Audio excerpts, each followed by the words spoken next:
Everybody loves Heart. Welcome to On the Fence. I'm your host, Lacey Steigerwald. I'm so happy to be with you today. We are going to change the subject. I have been talking about the same thing for about, 3 episodes now, and it wasn't that it wasn't necessary. It was a completely necessary task that I took on, but I would really like to talk about something that actually is really great. And it's something that I guess I've been saving it like dessert. It's one of those things that I can't wait for you guys to experience. And what that is a, silent majority. I would say it was part of that group and that you didn't even know was listening, didn't even know you was actually there. And this group is exceptional, extraordinary women. And the reason why I say it's a part of the silent majority is because I think we're very patient people, and we tend to kind of see how things are going, tend to see how things play out until we feel we absolutely need to step in and fix things. And I think that's where we are right now. I think conservative women in particular have been watching their friends go crazy, been watching the men go to, Betaville and, crazy. I just really don't want to go there. I don't want to say that certain women lack a certain je ne sais quoi kind of attractiveness at all. And that might be why they have such a weird agenda that has turned into kind of a weird sense of conservative women are not welcome. We're not welcome in the circle of truth. And it's not really, I would say, among my neighbors. I don't feel like I have these individuals in my life, even, very committed Democrat women in my life don't necessarily fit this bill. So it's hard to say how much of a threat it is. To other women, I guess, to me, it's not really a threat. It's just something that we've been letting go on for a while, and we're about done with that. And I think you're going to see a lot of women who were in the silent majority come out a little louder. You are seeing a definite, at least verbal support from the president, and the example of Kellyanne Conway, many of his first spokeswomen for him did a really great job as an example to the rest of us. So that, who was it? Katrina Pearson, she was amazing. And I see how it's hard for silent majority women to have a voice. This is a different side of the subject that I want to discuss, but as a person who is a normal woman, a normal human being, it really is hard to have so many pots on the fire, so to speak, and really have the time as well to speak out like this. Because number one, conservative women really aren't what people want to listen to right now. I'm probably the most boring thing you've ever heard. But and also, as conservative women, we are very protective of our families and things. And right now, it's an environment that is not conducive to conservative women. I am actually I'm a pseudo woman. I'm a pseudo feminist. I've been called all kinds of things, but I'm definitely a woman hater. That was one of the things that I had to accept. I hate women. I actually really love women, and I could get weird here. I could get weird, but I don't want to get weird. I just want to let you know that it's very hard to say that I hate women as much as I love them. And I affectionately want to take care of them. I really want to take care of women. I want to take care of children, and I want to take care of the men that are taking care of them. And so that's what this show is all about. And so we do have many women on this show, many exceptional women. So if you need examples, just go back to some of the archives on TECN TV and look at those. And you will meet some of these women. I have said before that there's a lot of on the left as far as rhetoric goes, in that these people don't really exist. These exceptional women, they're not real. And they couldn't possibly be real, because I think there are very large numbers of women who have gone to the left side thinking if they follow that agenda, that's where their career will get them, that will get them the furthest in their career. And I don't know if that's just speculatory, but kind of, in a way, if you shut off the family thing, you're living a totally different world. With all due respect, it's just a different world. It's not that it's worse. It's not that it's better. It's different for everybody, and it changes all the time. This is one of the reasons why women have such a hard time moving up in a career, because internally there's this awesome conflict that we have. Politically, obviously, we're supposed to, get a career, get an education, get a career, make money, so we don't have to depend on anybody, man or woman. And we make our own worlds, and we make our own, therefore, decisions about what we want to be responsible for. And I think it's very hard to be responsible for a family and be responsible for a really important career. Both demand everything from you. But there are women who do this. That's what I'm trying to tell you, is that it's not for everybody, and not everybody lives an extraordinary life because they choose career and family and can do all of that. It's just possible. That's all I'm saying. And I wanted to celebrate some of those women today. We've talked one organization. Okay, so if you want a big pool of these women, if you are looking for women to join your team or career, anyway, you need these women, go to WOW, Women Who WOW. It's an organization run by professional women of all different kinds of things. It's not a networking thing. It is a resource for anyone who wants to tap this treasure. Women Who WOW. But we're going to talk about one particular woman that has wowed me.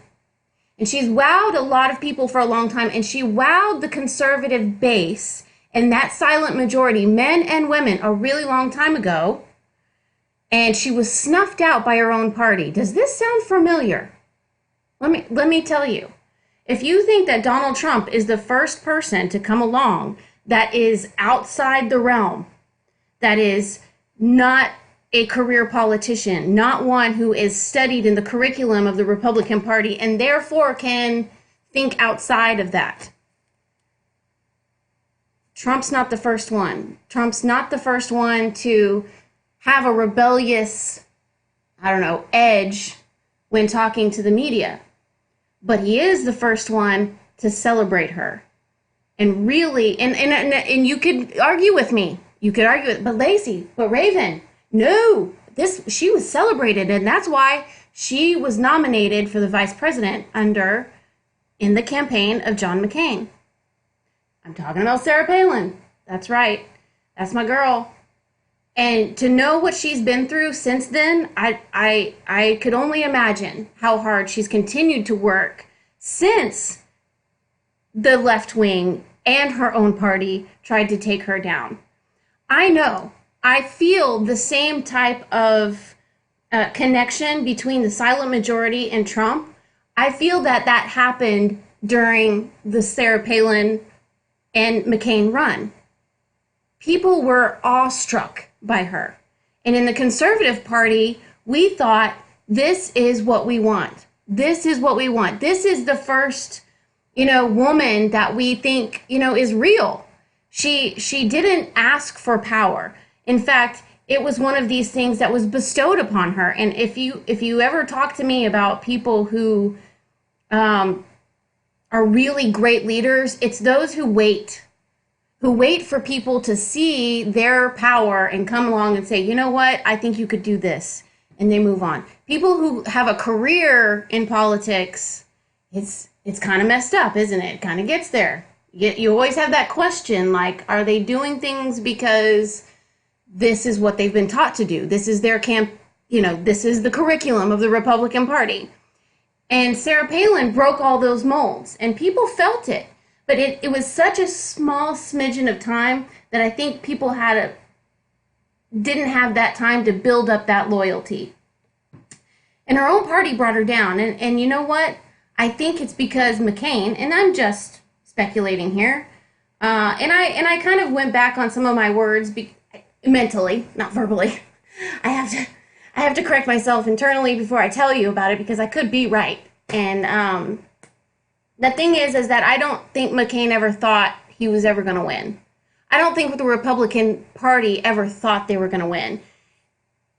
And we know that now. I mean, really, we know that. We know that they have been dragging their feet on moving forward with anything outside of the Republican status quo establishment policy. They don't want to move beyond that.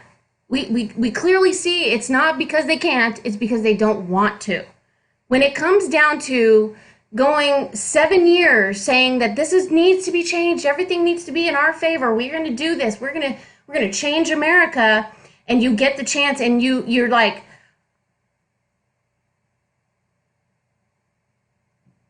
it's pretty clear that your stunned silence is not going to reassure us any longer. We know you didn't mean any part of actually moving our country forward. That was just playing the part. And Sarah Palin was not a part of that.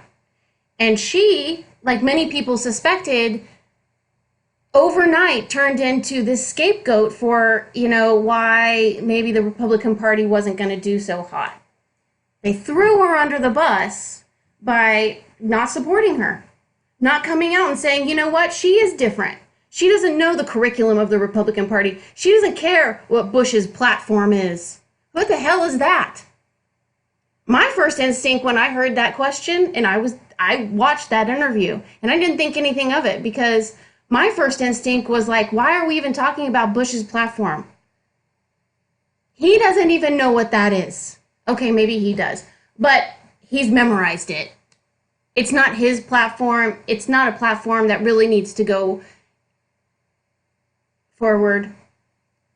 And that was my instinct, and I think that was her instinct as well, in that she was like, we're supposed to be going in another direction. And that one question shouldn't have killed anybody, but for some reason, she's the dumbest person on the planet as of that interview. The most ridiculous thing, but that was the liberals.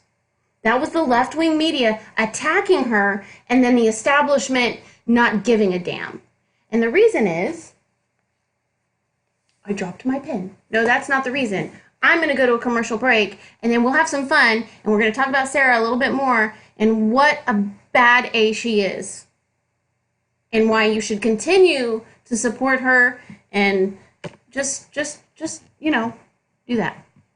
Hold on for one moment, please.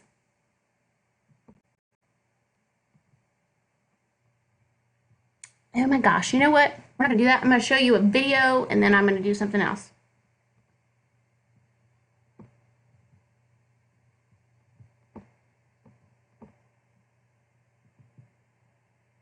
This is also a woman you should be wowed by. She is a brand new artist on the country western scene. She has an amazing hit. You're going to love it. You're going to fall in love with it the minute you see this video and hear this tune. So I hope you're at least listening. She's from Texas, so of course I love her. Of course, she's naturally an awesome thing to watch. And she's also a beauty pageant winner, songwriter. You can tell why she won. Watch this.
walking on temptation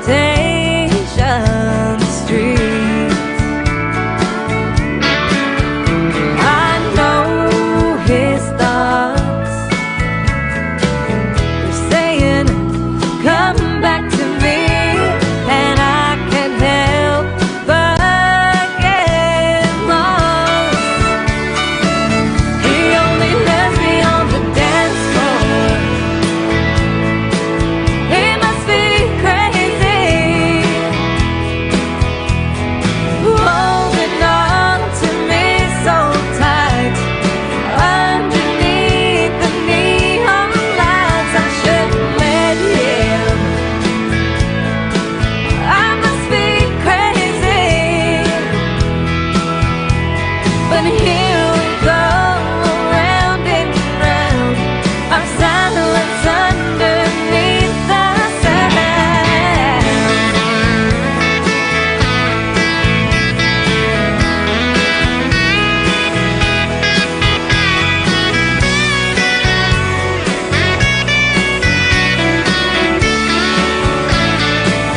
He only lets me on the dance floor. He must be crazy, holding on to me so tight underneath the neon lights. I shouldn't let him. I must be crazy, but here we go, round and round. He only lets me on the dance floor.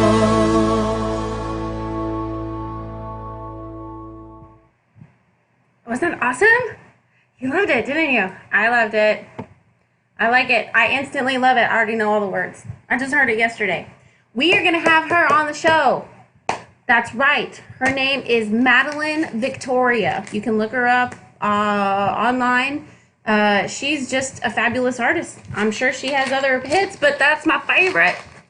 And it's going to be a big hit. But anyway, she's going to be on the show. So I can't tell you when. I think, is it September 28th? I think it's September 28th. I'm pretty sure. So join us at that time. If you see my hair flying around, I'm like Ivanka Trump at a speech. Well, it was hot. It's freaking hot. All right, so here we go. Sarah Palin is a badass because, and someone that you should not ignore, and someone that you should not write off, because given what you know about the mainstream media right now, and let's not talk about elite. Remember last night, Donald Trump, our president, said, you know what? I don't think we're going to call them elite anymore. That's too good for them. We're talking about the elitist media and these, people who have a very cosmopolitan view of things and how everything could be utopian if they'd only been in control, if they can only be in control, that type of thing. They're the elitist that decided, not just the media, the establishment has also decided on both sides of the aisle that Sarah Palin is not what they want. And I think it's because she has the essence that we were looking for and the essence that we found in Trump. And it's a shame that we couldn't have had a woman vice president to get used to this kind of power. I mean, to get used to this kind of truth telling and crusading. Because we almost are still dumbfounded and a little hesitant about jumping on the Trump train, some of us. And I get it. I've talked about it in the last show. We have had president after leader as a politician who we have no idea when they're telling us the truth. They tell us the truth sometimes, and then we go, okay, good, all right, we're on the same page. And then we forget when they don't tell us the truth, or we forget when they don't quite meet up to our standards. It's kind of like we also like it when the media doesn't talk about it. They help. They help not pour salt in the wound when it is in their favor. When something has, gone awry, but they're in charge, it's okay. When Sarah Palin had the chance of being the vice president, I think that scared the living crap out of all of them. I think many knew that John McCain is a little bit elderly. I think he is, in a realm where he could possibly have health problems. And I think that added to the disenchantment with John McCain. We won't even talk about the essence that we felt from him, in that we felt like he was establishment. Yeah, he's one of our fearless leaders. Okay. And I don't mean any disrespect. I'm glad for his service. But at this point, I think we know. I think we know that it is a shame to see that has happened to one of these great women who is extraordinary. There are women out there who have accomplished great things without a family, a huge family. I mean, to my standard, having that many children is, over 2 children is huge. That's a lot of children, if you ask me. And then she is in the middle of a campaign, and she's, about to give birth, and she gives birth to a child she knows is going to have special needs, and she loves him from the moment she found out she was pregnant. She loved him after she found out he had special needs. She loved him after he was born. She loves him now that he's 9 years old. And she loves him probably more than any human on this planet. I hate to say other children of Sarah Palin. She loves him. They're very special. There aren't a lot of people who can't be enchanted with children with Down syndrome.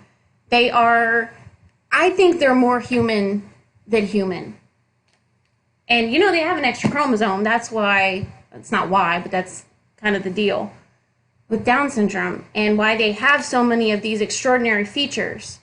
And I think her son makes her more of an extraordinary woman, because she treasures him, and she takes that experience and uses that as strength.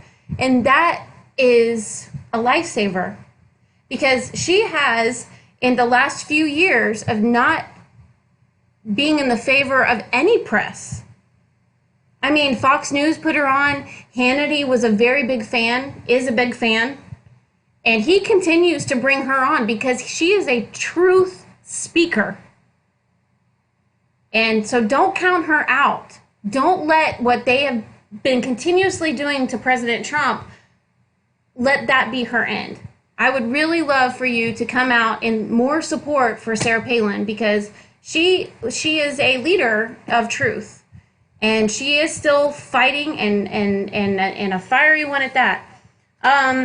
She was in the news recently in regards to abortion, and not abortion in our country, not the abortion that we suspect is aimed at getting rid of certain people in our society. People who are poor, people who are, have problems with drugs, people who we think can't handle children or raising them correctly. So we just let them have abortions. We say that, would it be better for them to be born into that world? Or should we just let these women be the best women they can be by aborting this baby from inside them, knowing full well that it can cause physical damage to them, as well as the probable, if not factual, mental damage that it does when you abort your own child. Not to mention if something goes wrong and there's complications, and what that mental damage can do to you. It is not for women's health. It is a horrible, atrocious practice that women who have had to have them in histories past because of real medical emergencies would give anything to have had another choice. But now with medical science and everything that we have, that is just a figment of your imagination that it is a medical need to have an abortion. And that argument is not being had because of the silent majority, because of women who have been told that if you are against abortion, if you are anti-abortion, you hate women, especially women of a different color. Any minority needs abortion, and you're taking that away from them. I think you need them to have abortion because you're a Nazi when you say stuff like that. I like babies, and I almost couldn't have babies, and there are a lot of women who out there who can't have babies. And if you think that abortion is a good way to go, why don't you put more effort into thinking of how we could save these babies for adoption? How could we save the mental anguish of these women during a process of birth instead of murder? Just sounds a little more positive, doesn't it? Well, Sarah Palin's argument against abortion really hits home because the argument that she's particularly making is the one of Iceland. Apparently, they have abortion, and particularly genetic counseling gives them the opportunity to have more abortions, apparently. I mean, we have this in our own country, but many of us really believe that Down syndrome is not a thing that should be exterminated. In fact, the more women who have Down syndrome children, the more we learn about them. The more, they used to make the argument, well, the children are born with certain defective, bowels and things where they can't, live beyond a certain point, and it's just a tragedy to have. Not anymore. Because there were parents out there who chose to keep these children because they are a treasure, they forced doctors to learn how to fix this shit. And they have. And these children grow up to be these beautiful men and women who can get married, and not all of them, but some of them, many of them have totally normal lives as Down syndrome people. They're beautiful people. They're extraordinary people. They're exceptional people. And Iceland has basically exterminated them through abortion. They have encouraged, and there was a video, and it wouldn't let me copy it. I don't know why, but I could not copy this video to tell you that basically the doctor. One of the doctors and scientists, experts in Iceland, commented that it was availability of genetic counseling that has resulted in this. I love it how they say it's the availability of it, not the pushing of it. And so the genetic counseling of all of the people who have ever had children born with Down syndrome seem to have all had abortions. And basically eradicated.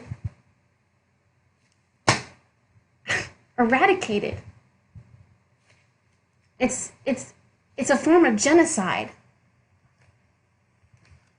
These children deserve to live. They deserve to have life. They make our lives richer. They bring to the table secrets that we haven't even learned, things about their human bodies that we can't get anywhere else. We've got to cherish all life that God has created for us. And Sarah Palin has gone out there and really been an advocate for this, mainly, because she knows.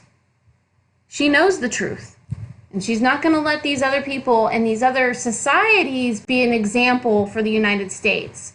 I think it was CBS that was doing the story on Iceland, and they were basically saying how great it was. Oh, you've cured Down syndrome. It's not a cure to abort every genetic abnormality or something that doesn't look normal to you or things that you don't think are normal. That's not a cure. So, Sarah Palin, you rock. Not only that, it's just like she's a hunter.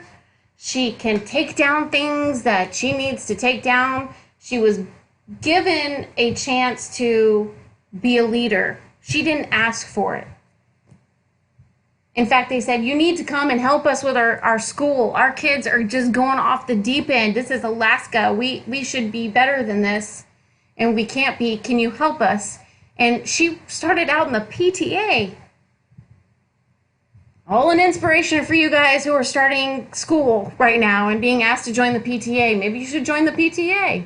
You never know where it might lead. You might become the governor of Alaska someday. We need you.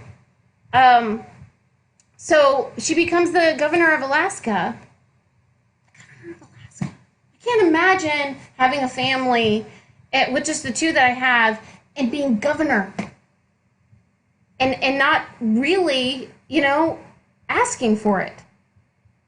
Having someone say, you know what, you're the man. You are the woman to lead us to Alaskan greatness. And she did. That's why they chose her, is her record. Not even that she's a badass. Not even that she's gorgeous. And that's the exceptional part. It was almost like, oh, she's too cute. Oh, she is too smart.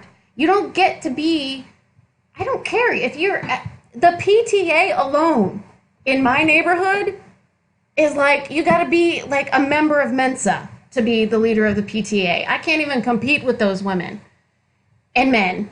And they, so I can imagine Sarah Palin's qualifications right there, being the leader of the PTA. And then she's cute. Then she's accomplished. Then she has hobbies. Then she is a good mother. Her daughter, has premarital sex and gets pregnant. And it was like, okay. It wasn't that she was happy with it, but it wasn't like it was the end of the world. And I think, all of that stuff that she's handled and then some proves to you that there are exceptional people in this world. And it also proves to you that they don't like that. The other side hates it. They'll do anything and everything to prove that there aren't exceptional people in the world. They don't believe that they exist. You are not exceptional. You're just like everybody else. And if you want to be important, if you want to be successful, you better start learning how to be like everybody else. You better follow the rules. And apparently that has been going on for both sides in the establishment. And I would say Trump has successfully broken through that glass ceiling. Men can do it too. He proved to us that, I'm tired of listening to what they want me to say. Yes, there is a presidential moment, and then there's a moment to be truthful and be your true self. And I think a lot of people last night were like, he wasn't very presidential because we were kind of warning him not to go there and not to go there. And he kind of creeped in there like a child creeping in to see if they can catch mom and dad putting stuff under the tree at Christmas.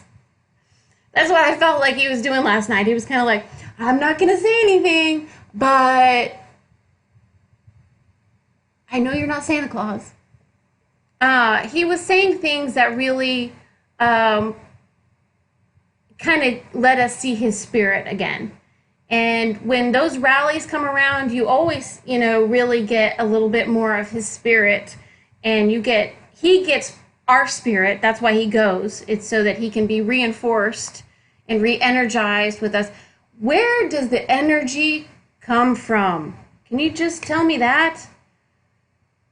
I am so tired today. I'm exhausted. Donnie, baby, slow it down. I'm just kidding. Don't slow it down. I don't understand where the energy comes from. And I'm sure there's plenty of people out there that can chase around that man and in his spirit. And I hope that they continue to support him. But I really want to commend him for seeing the spirit in a person like Sarah Palin. I really want to commend him for seeing the spirit in somebody like Kellyanne Conway and Katrina Pearson. And what's interesting is that I keep getting this feeling like I need to talk about Megyn Kelly. And I don't want to. It's like a jealous best friend I don't want to talk about anymore. I very much was a fan of Megyn Kelly, and then something happened. And I don't know what happened. But she made a break from Hannity. She made a break from Trump. She made a break from a whole bunch of people. And I don't know what happened. But I feel like out of all the extraordinary women out there, she was one of them. And the only solution, the only thing, the only element that I can think of that interluded her big scene was the left. Somebody got to her. Somebody got to her to make her choose a side. And when I tell you about chaos, and when you're not prepared and you're not solid in your principles, something's going to come along to make you choose a side. And if you choose poorly, that's just the way it goes. So there are extraordinary women out there. As much as we love them, they can have faults as well. But I think you're going to see more of them. And I think you're going to see more extraordinary women coming out about abortion, coming out about topics that were kind of taboo for women. It's a long time coming. And there were women like this. And I think something happened to them as well. Like I said, there's a phase of our lives right now that we're dealing with. We're dealing with beta males everywhere where we can't, this woman, she's like, he only loves me on the dance floor. It's probably because he's a gay dancer. And he really likes to dance, but he ain't gonna go home with you. I'm sorry to take the romance out of that song, but it's a really great song. Listen to it anyway. I'm just saying, this is a problem. There are women statistically not getting married and having children, not because they want careers, but because they can't find a real man. And I'll put one even further. They were saying that there's a lot of millennial women who now feel like it's a better thing to stay home with the children. What? We've gone polar opposite here. Now it's a better thing to be a housewife and take care of kids? Yes, and I would say that maybe that's because when they finally do find a real man, he may be very protective. He may want you to stay home. He may want you to have children and stuff. And it's a good thing. And maybe you're not educated enough to do anything else. Maybe you are, I don't know. It's a really weird phenomena. But there are a lot of left-wing leaning millennials who have now decided that staying home with the children is the best plan. So, anyway, I think that might leave more room for those who have taken their experience, maybe as mothers or maybe not, maybe as career women, and believe in a conservative ideology, believe that we can take our country further, that we can get a little bit more in depth and a little bit more complex as we are. So deep and complex that we have a great deal to offer as far as where we're going. And our president and the administration and their example, and on top of that, the giving of such freedom to small businesses. This will allow women to have more time to have these small businesses. One of the biggest killers of small business is that women can't own them, especially women with families and things like that, because the time to get through the red tape and the regulation is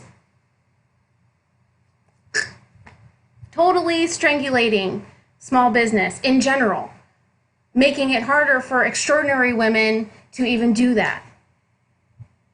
And so making the choices even harder for us. Well, we have this dream, we have this talent, we can do this, we have the ability, we have the brains, we have the education, but we've been so stifled for so long that we've basically had a better time staying at home, with our kids in this economy.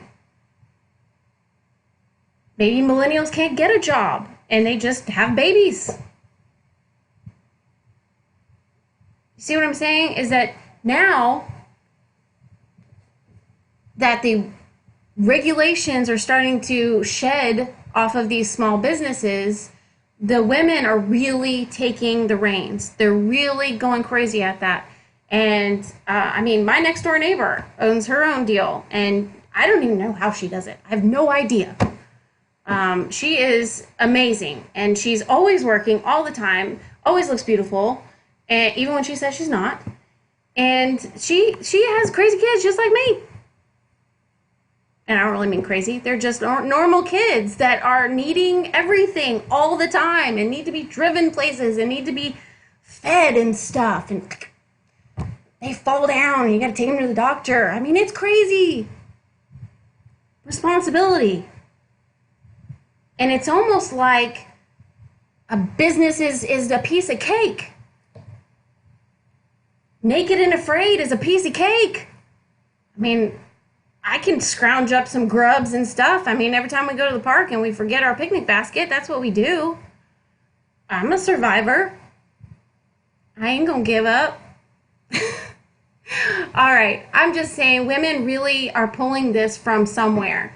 And there are more and more of us that may be seeing an opportunity here. The license to do this is being given to you. By the opportunity in that there are a lot of women who've decided they don't want to get into the career business. There are a lot of women who don't want to talk about this. There are a lot of women who are starting to see the light in accordance with science and how they've known people, if not themselves, had an abortion. And they've seen what that's done to their friends. They've seen that in real life. And they're going to have eventually a chance to speak out about it. And I imagine those who do want to speak out about it and those who do want to rid this country of that type of birth control, I think they're going to be heard.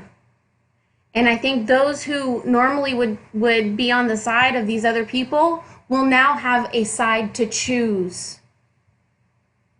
If you continue to be in the silent majority and you're a woman, you're not allowing women who want to choose a side and a good side to choose a side.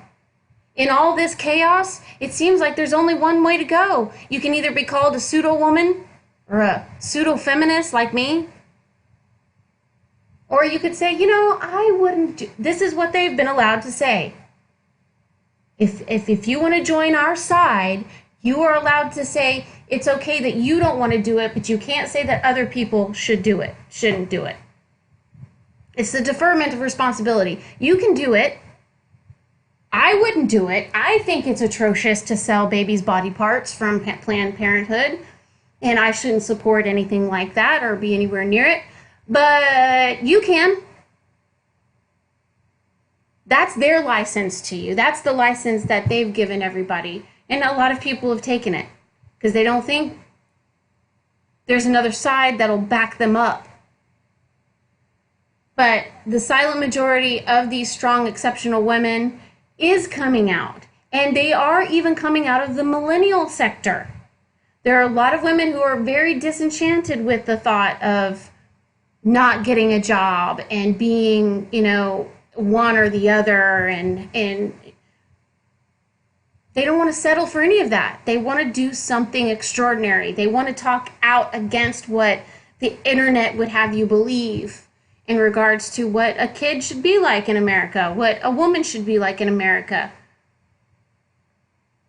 There are actual kids out there who do believe in God and do believe that that is the way and believe that they're cool. I know, it's extraordinary.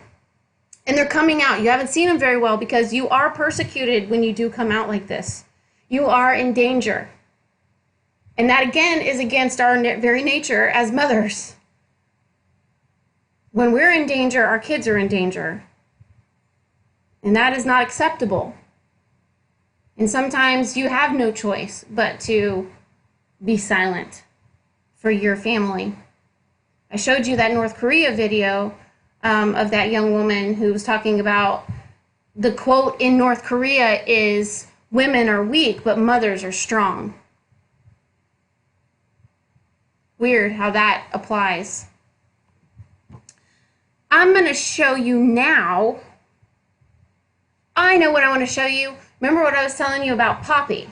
Okay, so that Poppy is the artist who sings the song that I usually have up. There's two songs I usually play, Low Life and American Kids. And both of those are kind of satirical, anti-internet, anti-modern populist thought. And most people think it's the opposite when they first hear it. But she's actually a very cool artist waiting to be really successful. It's gonna be big. I think her first concert in Austin is in September. And if you're out there and you want to send me some tickets, because my husband, even though he was supposed to get them, forgot them, and they were not expensive, but he didn't do it. Women, this is what I'm talking about. You gotta be in control. Just kidding. Let me show you Poppy. This is one of her newest songs. I've never played it for you before, but I've got a video for you. So you can actually see who this is and go support her. It's weird, but it's great. You know me. That's why I love her. Actually, let's go to a commercial because I really need to support my sponsors because they support me. So let's do that and then we'll go to the video. Sally's. It's a great video. You love it. You know you do.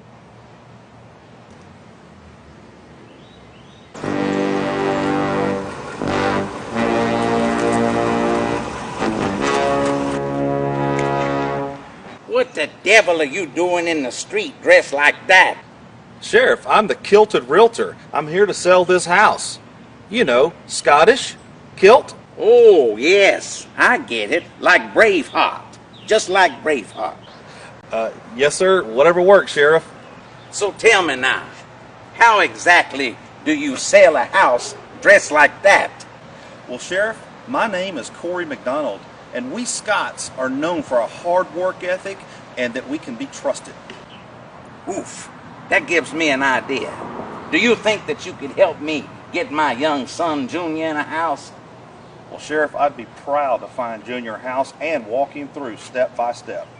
I can't wait to tell Junior he's moving out. Well, Sheriff, you tell Junior and anyone else you know they can reach me at 832-638-2379 or go to my website, kilted-realtor.com. This is my lucky day. So long, Junior. You got a new home thanks to the Kilted Realtor.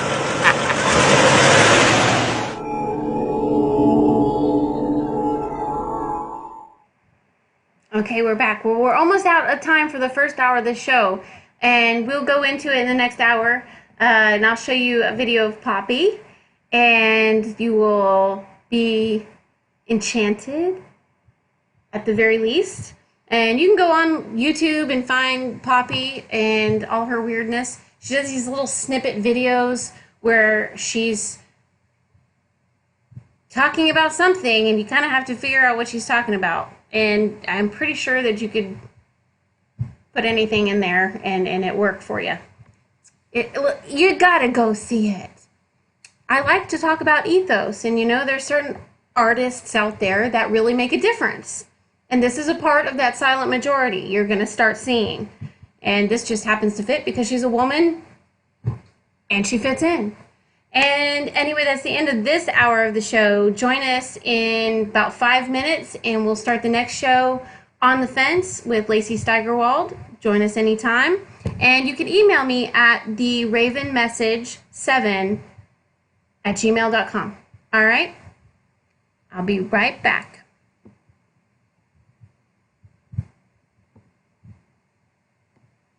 Arnold. I'm the executive chef of Infused Restaurant, and today I'm gonna walk you through some of the meals that we prepare here.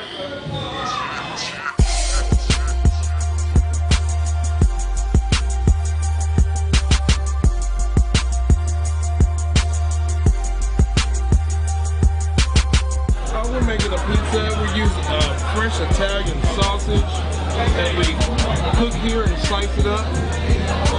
Our pizza dough is in-house made. Our pizza sauce is in-house made. So everything is fresh ingredients.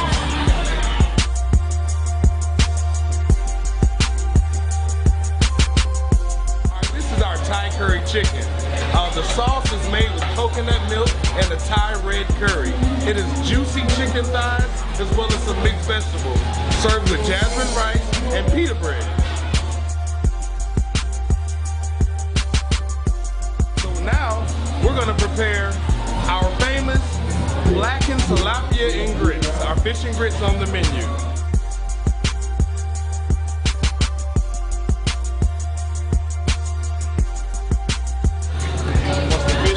And our meal will be complete.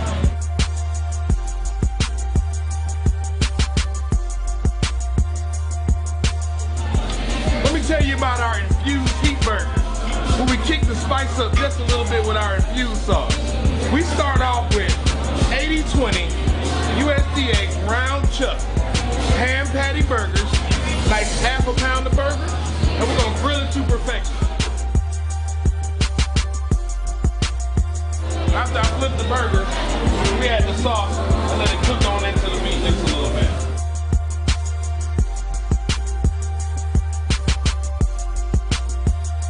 We're gonna add a little bit of pepper jack cheese to this burger, spice it up a bit.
All right, welcome to The Fence. I'm your host, Lacey Steigerwald, and I'm very happy to have you with us. This is where intelligence and common sense come together. The fence is great. You know about fences. They're the ones where your neighbors come and you talk through the fence and you talk through the fence and you come to a common ground. And that's where we're looking to be in the United States of America almost every day now. We're looking for that truth. We're looking for that reality. And where you know you cannot get it is from the mainstream media. I was wondering about last night and what kind of rally we were going to have. And then afterwards, knowing how good a rally it was. And knowing how anytime our president has a extraordinary speech, an exceptional presentation, it's, my husband will say, well, what do you think they're going to say about that? And I'm like, what do you think they're going to say about it? They're going to say the direct opposite of the truth. It was horrible. It's the worst speech I've ever heard on foreign ground. Oh, it's the worst speech I've ever heard. Well, I've got a little tidbit for you today. Before I get started, before I go over it, I'll give you the bait. CNN says they've got the 57 top outrageous quotes from last night. Now, given it was a really long speech, it really was. I'm so exhausted. I'm like, President Trump, could you please give me a break? First of all, start these damn things sooner, and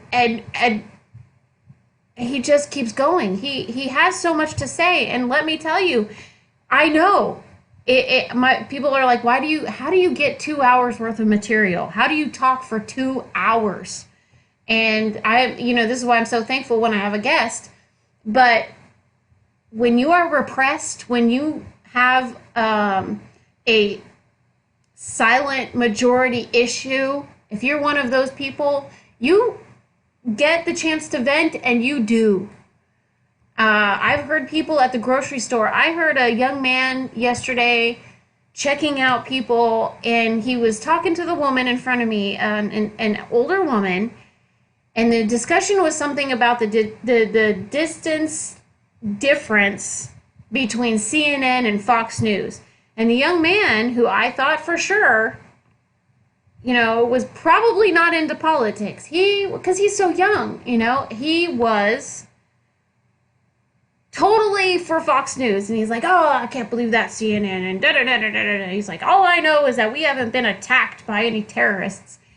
And I'm like, well, good for you. And the woman was just kind of like, I don't know if she was attempting to vent or not, but when people get together and they find some common ground, it's amazing to see that even silly subjects, if they're not allowed to talk about them, they want to talk about them. Have you ever come across one of these people who, nobody talks to them very much, and they want to tell you about stuff, and everything that comes out of their mouth seems to you to be like the most mundane thing they could ever be talking to you about, but they want to talk about it. It's important to them to the extent that no one ever listens to their reality. And I think as a country, that's where we are. I think as a country of conservatives who have really fallen in love with the country that we live in, we really count our blessings every day that we have because we live in this country.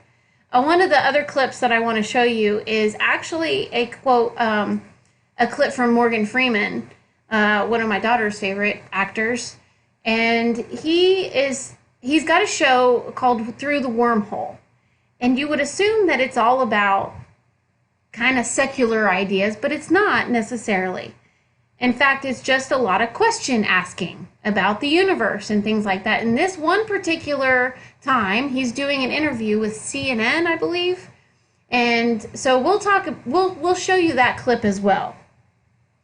But the 57 outrageous quotes of the night from Donald Trump, we're definitely going to go over those and how exceptionally outrageous they were. because everything he said last night was right on. And it was showing his spirit. It wasn't all presidential. And God knows he knows how to do it. He knows when to show his spirit and when to be more presidential. And that is what being a leader is all about. And he nailed it last night. Hotter than heck. I can't imagine. It was so hot in Texas yesterday that I can't imagine how hot it was in Arizona. It's a drier heat, but I mean, we nearly all passed out yesterday in Texas. But the rain is coming. If you can't tell, it's very cloudy outside. It's going to rain, storm, thunderstorm for the next 4 days. So exciting because it brings us anew. And one of the things that we were talking about in the last hour is an artist that is coming up from that silent majority, and she's actually a millennial. And so, as women who wow, that's kind of our theme in the first hour. And I want to continue that by celebrating Poppy, and that she's one of these millennials who's come out as a Christian, a very provocative Christian, I would say. It's so provocative that people don't really get it. It's almost like, are you pushing the bounds, or are you just making fun of these bounds, or what's going on with this? And you will really be intrigued. But you'll hear two of her songs pretty much on my show every time I have a show, American Kids and Low Life.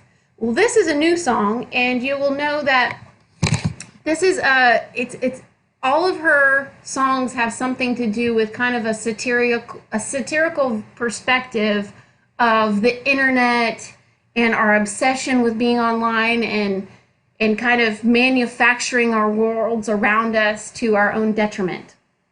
I hope that I got that right, Poppy. If I didn't get it right, you let me know, all right? The Raven Message 7@gmail.com. And again, my husband didn't give me those tickets. Okay, I'll show you Poppy. It's so much fun. You're going to love it. Here we go.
Okay, so did that totally freak you out? But it had a nice kick to it, didn't it? There's a lot of catchy tunes, and it's funny that they're so catchy because she uses kind of the formula that gets pop stars popular. And she became so popular so quickly in an internet sensation that the whole thing is supposed to be kind of an ironic stab at the internet and people who follow blindly into kind of things.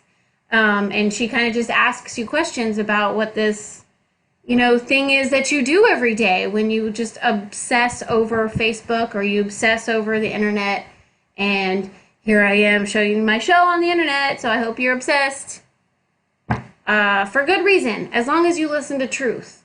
And that's the good thing, is that she does do a lot of truth, art, ethos.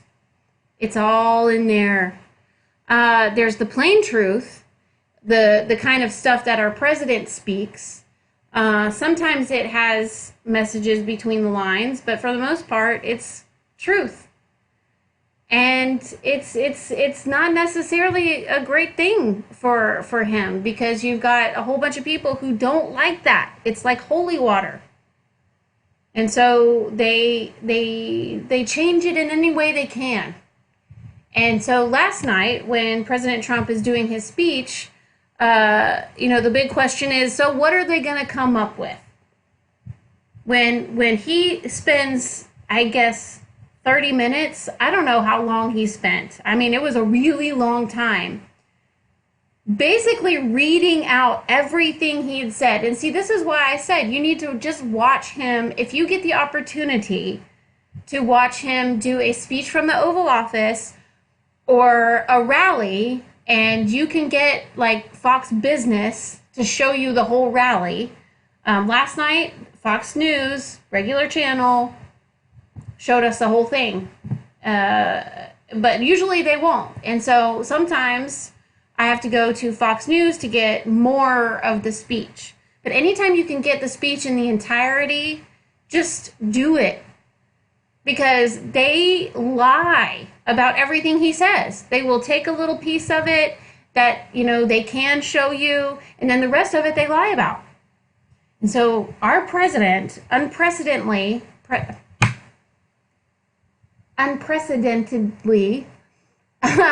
hard, read his own lines by line in argument of the last week's stuff. And that's why I did 3 shows on the same subject matter. Because it's as important to him as it is to me that you understand that this staged chaos and this lying about stuff and not showing you everything and not giving you the context is all part of sabotage. And the only way that he can set himself free is telling the truth. And then maybe telling you the truth again. And reading it to you in front of everybody and the example. Oh, where are my notes? Okay. So CNN came up with, they had lots of material to work with, 57 different items they thought were outrageous. All right. The first line they think is extremely outrageous, and the number one, because maybe it was something that was said on the outset, says, this is Donald Trump. He says, and just so you know, from the Secret Service, there aren't too many people outside protesting. Okay? That I can tell you. That's the quote. CNN, this is their reaction. This is literally the first line of his speech. Trump is obsessed with the idea that the opposition to him is overstated while the support for him is understated. That's the truth. There were really not very many protesters out there. If you want to look at what the protesters were like, it was like one city block of people. That's it. And then all the smoke last night was from the police, making sure that they went one way and not the way that the good people who just want to come and watch the president were trying to go. And the crowd was huge. People stayed there in 107-degree heat for hours. And then when they got in there, they were so giggly and weirded out from the whole day that it showed. I mean, I like our Trump fans. Don't get me wrong back there, but golly, just know that you're on camera next time. If you're gonna be behind Trump, there was a couple of people that were adorable. There was a guy up there with a "Republicans are not racist" T-shirt. He was amazing. He was adorable back there. It was just the people who were like lip syncing, and you just knew that they'd fried their brains on the way in. God love them. Okay, and then thousands of people were on the streets of Phoenix. That's their idea of the truth. Thousands of people were on the streets protesting Trump last night. I guess they weren't watching. A lot of people weren't watching. A lot of people didn't watch that last night. A lot of people, if they don't watch Fox News, they were not watching the end or the beginning of the Trump rally.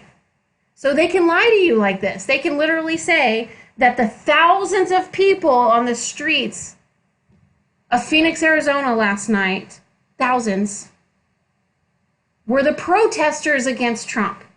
That's their truth. Okay, number 2, a lot of people in here, a lot of people pouring in right now, they can't even get the quote right. They can get them in. Whatever you can do, fire marshals, will appreciate it. This is their reaction to that. So many people love me, it's hard to fit them all in the building, but try. Yeah, no, that's the truth. There's that many people that came and stayed for hours in 107-degree heat to see their president. I know that's like a total phenomenon to you, because no one in their right mind would stand in line to see Hillary, especially not in heat. Did that come out right? That didn't come out right. People in line in heat. I meant 107-degree heat. That's what I meant. That's what I said. And I don't think that they've ever seen a crowd like that. Again, it all goes to their disbelief of extraordinary. They can't believe that this many people in Arizona, they're supposed to be liberal. And they want to come see Trump? That's a lie. Even though it's the truth. I watched it last night. They have cameras. And it was funny because he was talking to the people behind him and in front of him, and he goes, y'all, they won't show you, but watch what I say next, and then watch the little red lights go off. And all the people behind him were like, the little red lights are going off. And it was true. They were stopped recording when he would say something or something was going on that they didn't want to film. Okay. We went to center stage almost from day one in the debates. We loved those debates. And their big complaint was that the campaign ended 287 days ago as of last night. Don't talk about the campaign anymore. Don't talk about how you were popular and how this is an ongoing thing. You're not popular. People hate you. The polls say they hate you. No, they don't. Number 5, our movement is a movement built on love. They don't like that one because that is the opposite of their agenda. For a second, you might have been tricked into thinking that Trump was going to return the message of unity and justice he had laid out the start of his Afghanistan speech on Monday night. Spoiler alert, he wasn't. So when he says our movement is a movement built on love, they don't like that. They wanted the unity and justice. But that's not love. It's like the sentence is here. The sentence is here. And then they explain what that means. They don't understand. They don't understand. they'll say the opposite of whatever he said. So for a very long time, he read, and this is, I could keep going. There's 57 of them. There's no flipping way we're going to get to all of them. Just know that even though it's the truth, even though they're writing it down, they'll write something right below it to fit their agenda. And even if it makes them look completely insane, they will do it. ESPN is one of those entities. You know that they decided, they got in a room and they talked together and they decided. I mean, this wasn't just like some person's brain fart and they went, what? This was a group of brain farts. They literally are brain farts. The people are brain farts. There is no logic, common sense, or intelligence in the room at this point. They've gotten together and with Mr. Lee, Mr. Robert Lee, the Asian descendant, they don't like your name in the public. So we're going to have to move you to another show.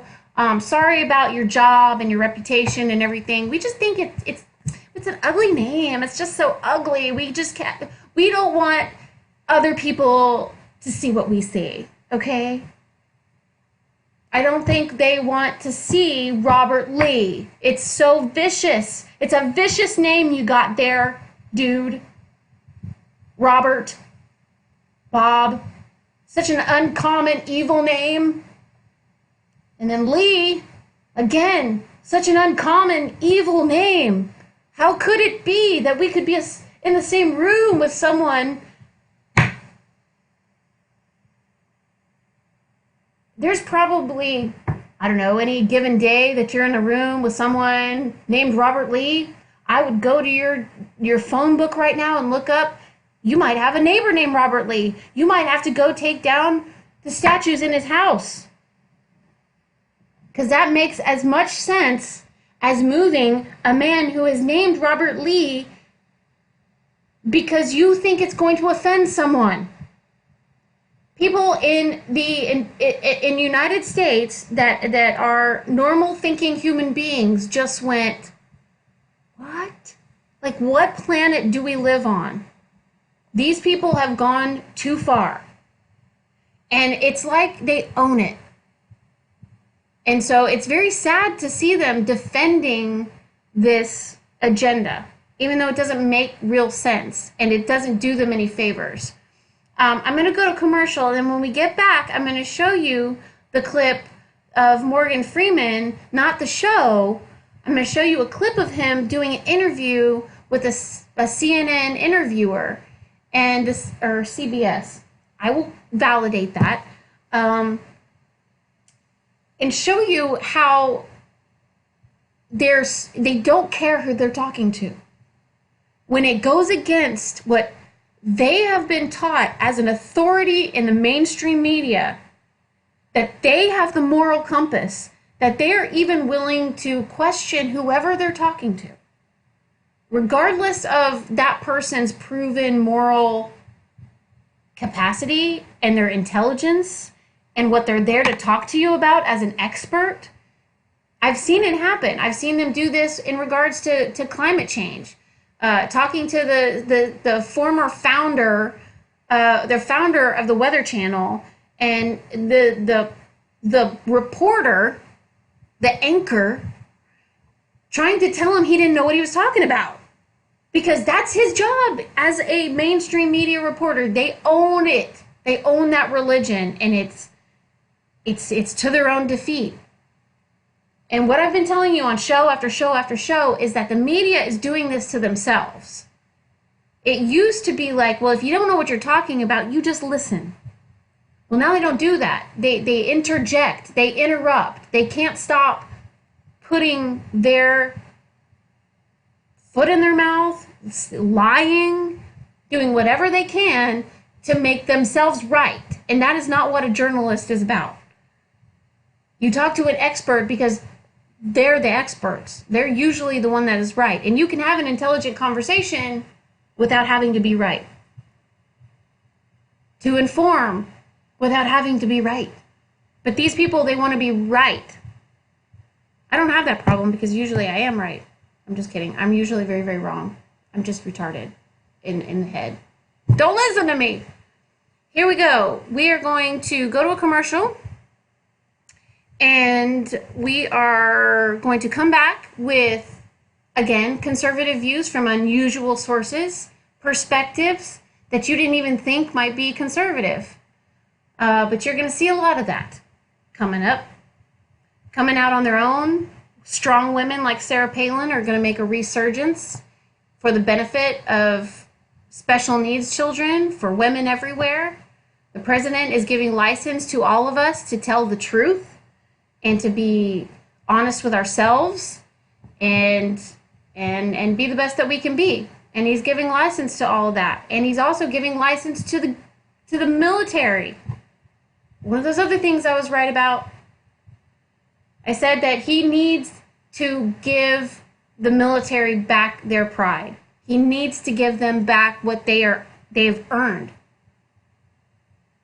And he doesn't want to send them back into conflict. But when he does, because they want to finish this in whatever way that it can be finished, people are looking for the end game. They're looking for that trophy. What is it going to mean to be at the end of Afghanistan's war? What is the goal? The goal is to keep them from coming here. And that's always been the goal. And when it's over, it's over. And it can happen without regime change. And what Donald Trump, what our president explained last night is phenomenal, is miraculous. And they've got 57 lines. CNN's got 57 different things that they refuse to call the truth because it hurts their feelings. And President Trump is putting together a miraculous vision of what we can do. Replicating things that we would do if we were fighting the Nazis. Because that's how important it is. Saying, we're not interested in putting a head of Afghanistan in place of this other head. That's, like I've told you many times, everybody knows that in places like this, in corporations and business, everywhere, you have bad players, you have bad actors, you cut one guy's head off, the next one just grows right in its place. That kind of methodology doesn't work, and it never has worked. Regime change, that hasn't even been a possibility. They've had 16 different plans since they started the war in Afghanistan. This plan is just like if you said, you know, if they believed what I believed, if they believed in the health of their children and they believed in a higher God, if they believed all of this stuff, if they believed what I believed, they would be great leaders. You could even say if they had a Christian leader, they would be great. But that's not necessarily the case either. Look at Assad. Supposedly he's a Christian. So that's not the plan. What I talked to you about earlier was faith, and having faith in a nation, and having faith in your military. And we also have to have faith in these other nations. And for our president to come out and say to Afghanistan that he has faith in them, is that evil? He's showing love to them. He's not saying, I'm going to bring you shock and awe. I'm going to bring you rain of fire. He's saying, you have killed 2,400, I don't know how many, over 2,000 men and women from my country. You have been the cause of the deaths of my precious men and women. But I love you. And I'm going to come in, and I have faith that you are going to stand up and you are going to bring your country back to where it needs to be. So it's safe. And if you're safe, then we'll be safe. That's the end game. I think It's stupid that was like, that's where they get all, that's where that what they come up with. Well, he didn't tell us the plan, as if you'd even understand it. Not to mention that he just said, and everyone else agrees, that it's not a good idea to talk about the plans before we do it. You know, because people know what you're going to do, and they'll wait it out. Just like they've done with Obama. And it is turned into a mess, and everything that we've gained, we've lost because of that policy. And we knew we would lose because of that policy. He's giving the pride back to our nation. He's giving our pride back to our military. And he's reinstating faith in them. He's reinstating faith in other countries. He's reinstating the faith in this nation. And like we said, the faith is what has brought us so far. The faith is what brought us to these shores. The faith is what got us through the colonization. The faith is what got us through the revolution. The faith is what got us to free the slaves. The faith is what got us through the Civil War and back together again. The faith is what got us through the Industrial Revolution. The faith is what got us through movies, the invention of movies, and that we could express ourselves and not have to have so much censorship and all this kind of stuff. We fully embraced our freedom of speech, at the same time embracing that we could have faith in other lands and that we could have faith in ourselves enough to be bigger than everybody else. And that's a huge responsibility, because when you are bigger than everybody else, everybody wants to beat you up. But if you keep getting bigger and you keep getting stronger and you keep developing your faith, there's no telling what we could do. And that's the kind of faith that our president has. That's the kind of faith that Donald Trump has. That's the kind of faith that Sean Hannity has. I used to call it passion because he is so passionate. It's almost like, okay, but not now. Now it's you thirst for his passion because there is such a deficit of it. And so I'm so glad that President Trump called out Hannity and gave him kudos, because he really deserves it. So hard. It's so hard to be a truth sayer. And the sad part is that, like, Hannity's the only one he could call out last night. The rest of them are liars. When all you can think about is the 57 things that you thought were outrageous, you don't want to even think about the concept of what this means for so many people. Just that speech alone, the entire world was watching. What he says makes a difference. If you want to continue and be in denial about what he's saying, then you're going to miss it. You're going to miss it. You're going to miss the revolution. You're going to miss the faith revolution. And I would encourage you to open your eyes. Stop grabbing on to anything you can that you think fits your agenda, because it's a sinking boat. You can't take that with you, because it's going down. All right. You want to talk about what grabbing on to something that's going to bring you down. Here's an example of what they do. It's 4:40. Cool. I think we got plenty of time. And I'm going to show this to you. I think you'll like it. Again, this is Morgan Freeman. And, okay, well, I'm going to show you a commercial, and then I'll be back with Morgan Freeman. It takes time for excellence and exceptional video watching. Here we go.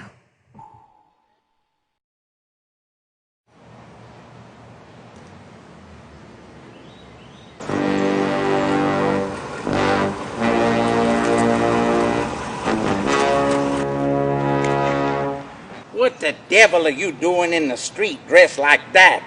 Sheriff, I'm the kilted realtor. I'm here to sell this house.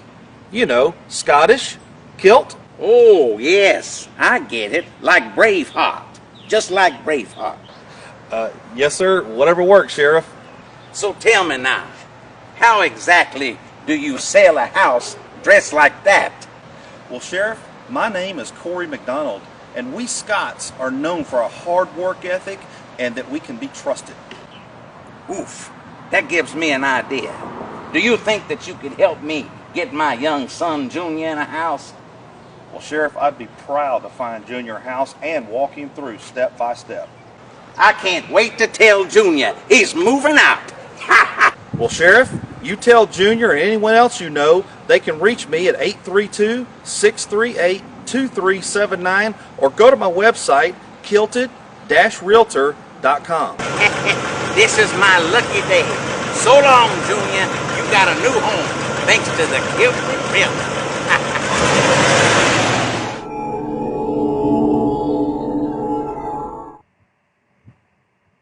That's my friend. All right, so the next video is in regards to what we're talking about. It's that hopefully we're going to get back to the world of reality and we're going to live on this planet called Earth. And we're going to take advantage of this thing that God gave us called science. And we're going to embrace it. And we're going to just really move forward like we had at many different points of our history. And Morgan Freeman is in this clip, and he's talking to an interviewer who is definitely a liberal person. And what I'm saying is that you're going to have to start embracing science. And you're going to have to start embracing truth.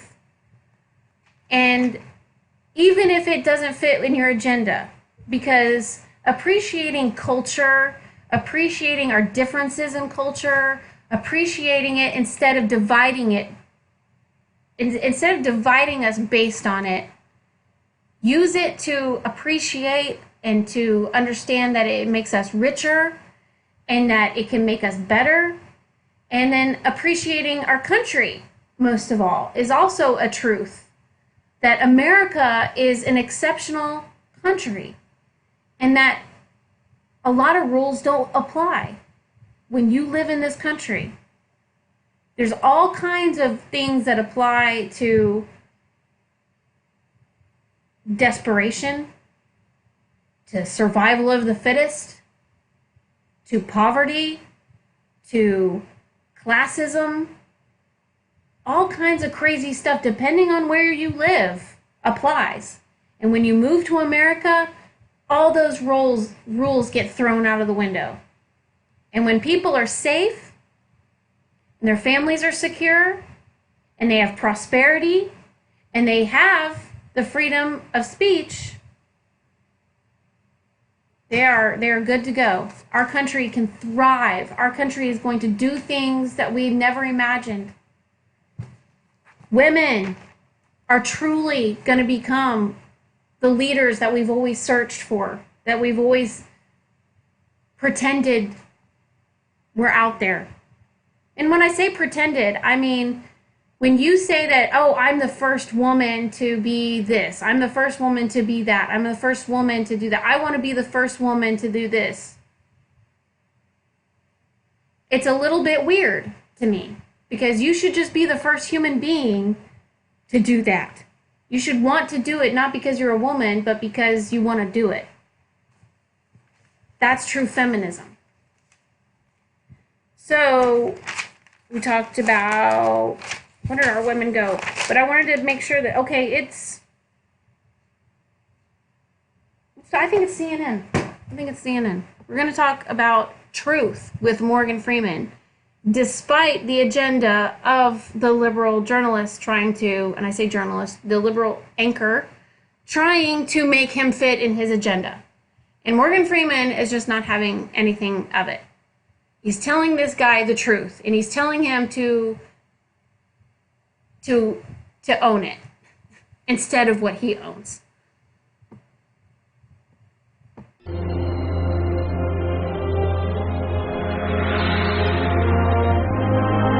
Morgan Freeman is now opening our eyes to the wonders of science. In season 5, the Science Channel's Through the Wormhole, and Morgan Freeman joins me now. Good to see you. So let's talk about this, because this has really become a passion project for you, Through the Wormhole. Why is that?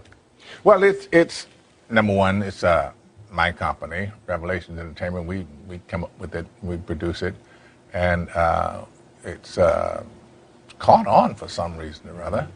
And we're very proud of the fact that we have a lot of we have a very broad range of viewers, from young people to old. Well, it's very mystical, and it opens your mind about the universe. And if you have a different concept of what a higher power is, this show takes you there, in a non-preachy way. Yeah, no, because we really don't set ourselves up to preach. We just ask the questions. That was one of our mantras. Ask questions. And you're also very provocative, because this is season 5 now, and the first episode asks a question that I think is very provocative. You say, is poverty genetic? Let's take a look. Pharaohs, kings, great industrialists, and CEOs. Throughout history, a select few have claimed enormous wealth as a birthright. Some of them say they also inherit qualities and virtues that keep them rich. Could the chasm that separates rich and poor really be the result of our DNA? Scientists are trying to discover if there is a biological reason the rich stay rich, and whether equality and prosperity for all contradict the laws of nature. You also get personal. You share a bit of your life story in the show. You talk about growing up collecting bottles to go into movie theaters. Do you think poverty is part of genetics? Answering your questions. No, you can't say that. I don't think wealth, personally, I don't think wealth and genetics have anything to do with each other, actually. If you're born in the U.S., it really doesn't matter the condition of your birth. Mm-hmm. What matters is what you inherit from your nurturing, from your environment, whether or not you're going, I'm just from the standpoint of having been born with little. You can always get out of that. Poverty is just... But environment affects. Yeah. Say you're born as one of the untouchables in India, there you are. And if you're born into the super rich, there you are. Here, you can be born to the super rich, but 3-4 generations down the line, it's gone. That's Here's this country. Here's a stat from your show, and it says that the richest 85 people on this planet have as much money as the poorest 3.5 billion. Yeah, right.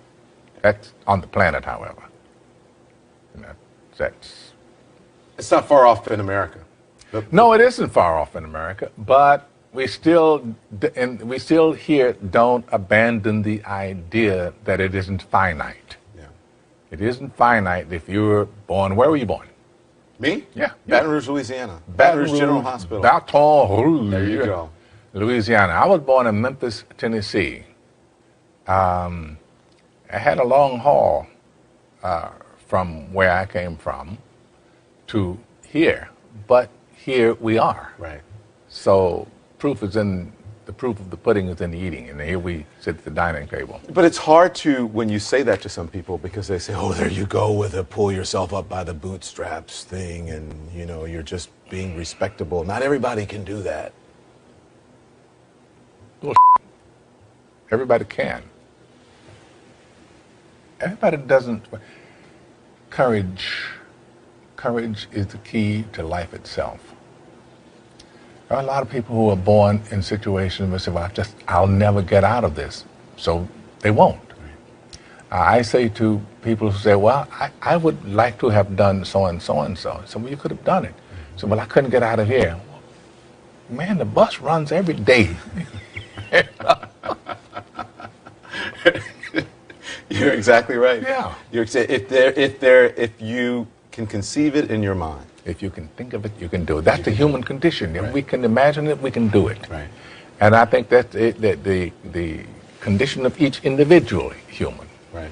So the whole thing, especially the president and Democrats now are talking about income inequality, and that's basically what, when you talk about the richest 85 people on the planet, right? Yeah. It's income inequality. Do you think that's, looking at, what's happening in the news now, is that a good idea? It's a great idea. It is the greatest idea. We have a much more vibrant society when we don't have such a vast chasm between the haves and the have-nots. We need that middle ground that we call the middle class, the people who buy everything, people who use the products that the rich are creating, if they're creating anything other than wealth, right? Right. So it's what's happening with the Chinese economy right now. They're changing their whole outlook because they need consumers. Yeah. And without a middle class, you're not going to have consumers. You're not going to have it at the level that we normally would have it. So can I go back to, because I thought what you said was fascinating, because you called it bull when you said people can't, pull themselves up. Do you think that race plays a part in wealth distribution, or either a mindset that you can't or Today? cannot? Yeah. No, You don't? no, I don't. You and I, we're proof. Why would race have anything to do with it? Put your mind to what you want to do and go for that. It's kind of like religion to me. It's a good excuse for not getting there. Yeah. I said, and it's probably get me in trouble, but I said to some of my colleagues recently, so I know that it's an issue, but it seems like every single day on television I'm talking about race, and it's because of the news cycle, it's in the news, but sometimes I get so tired of talking about it, I want to just go, this is over, can we move on? And if you talk about it, it exists. Right. Yeah. It's not like it exists and we refuse to talk about it, but making it a bigger issue than it needs to be is the problem we have. So I understand you recently had a birthday. You're 27? No. Got that on 37. 37. Yeah. We have a Gee little whiz. surprise for you. Can we get it? There you go. Oh, no. That's more like it. That you. Happy birthday, sir. Thank you, Don. Thank you for joining us here. Oh, it's a pleasure to be We here. appreciate Pleasure to you. talk. So.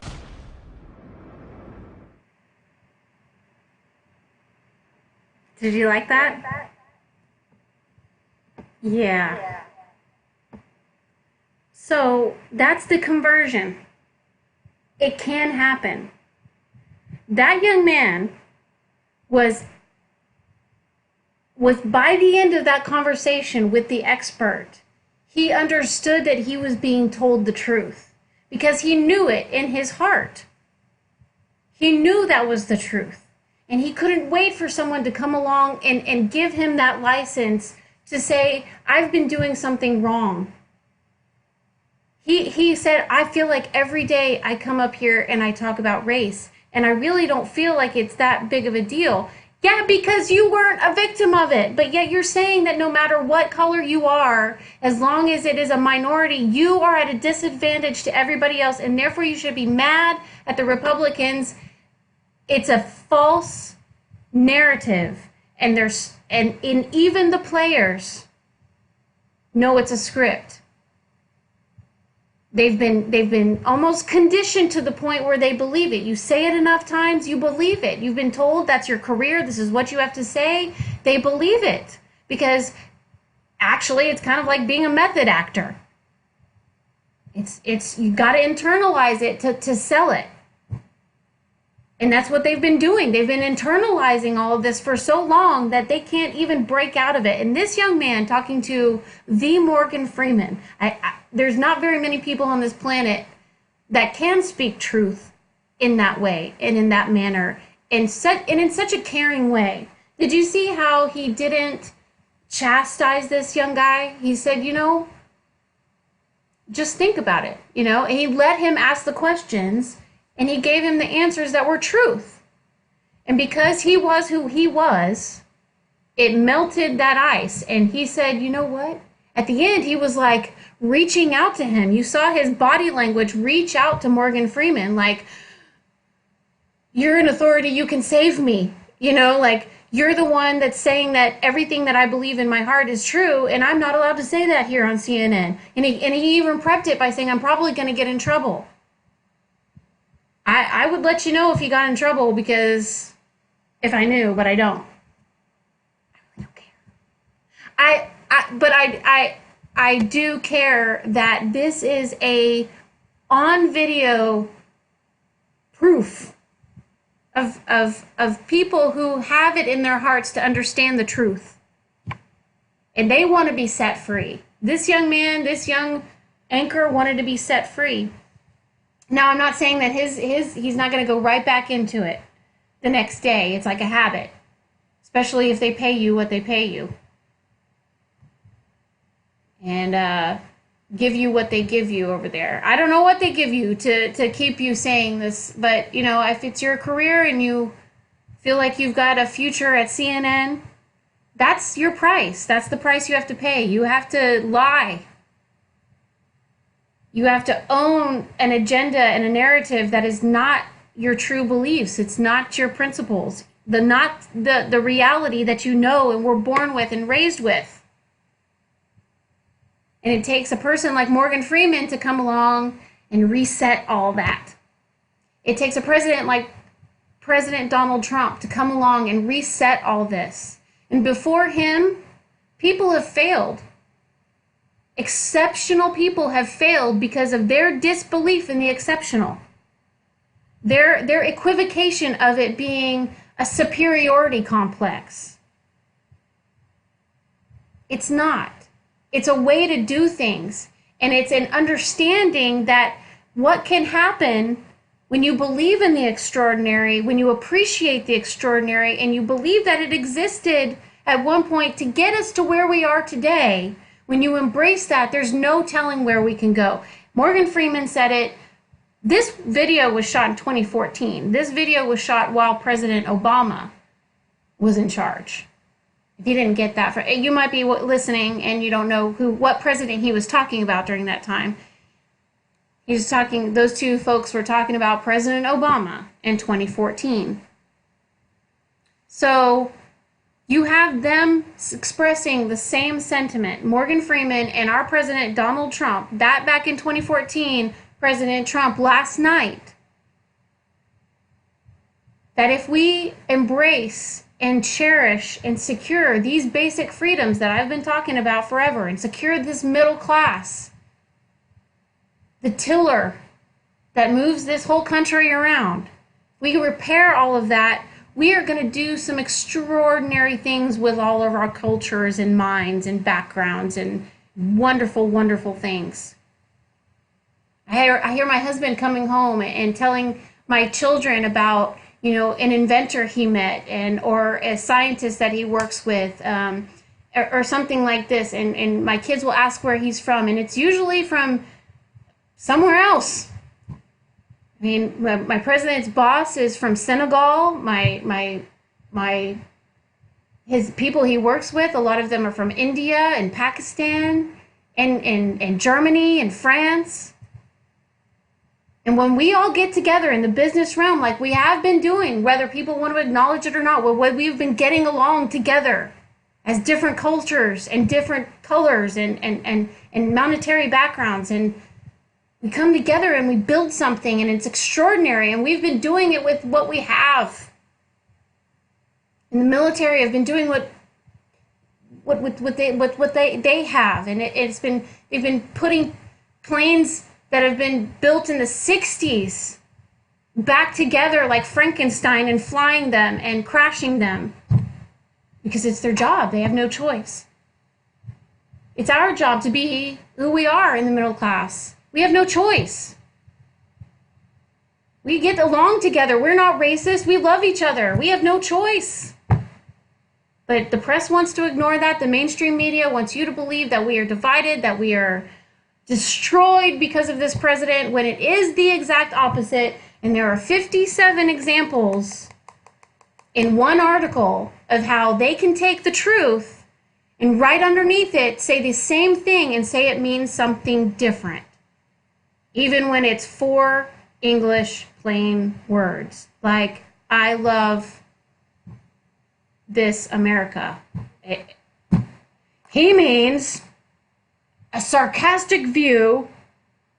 He means everybody else except for you.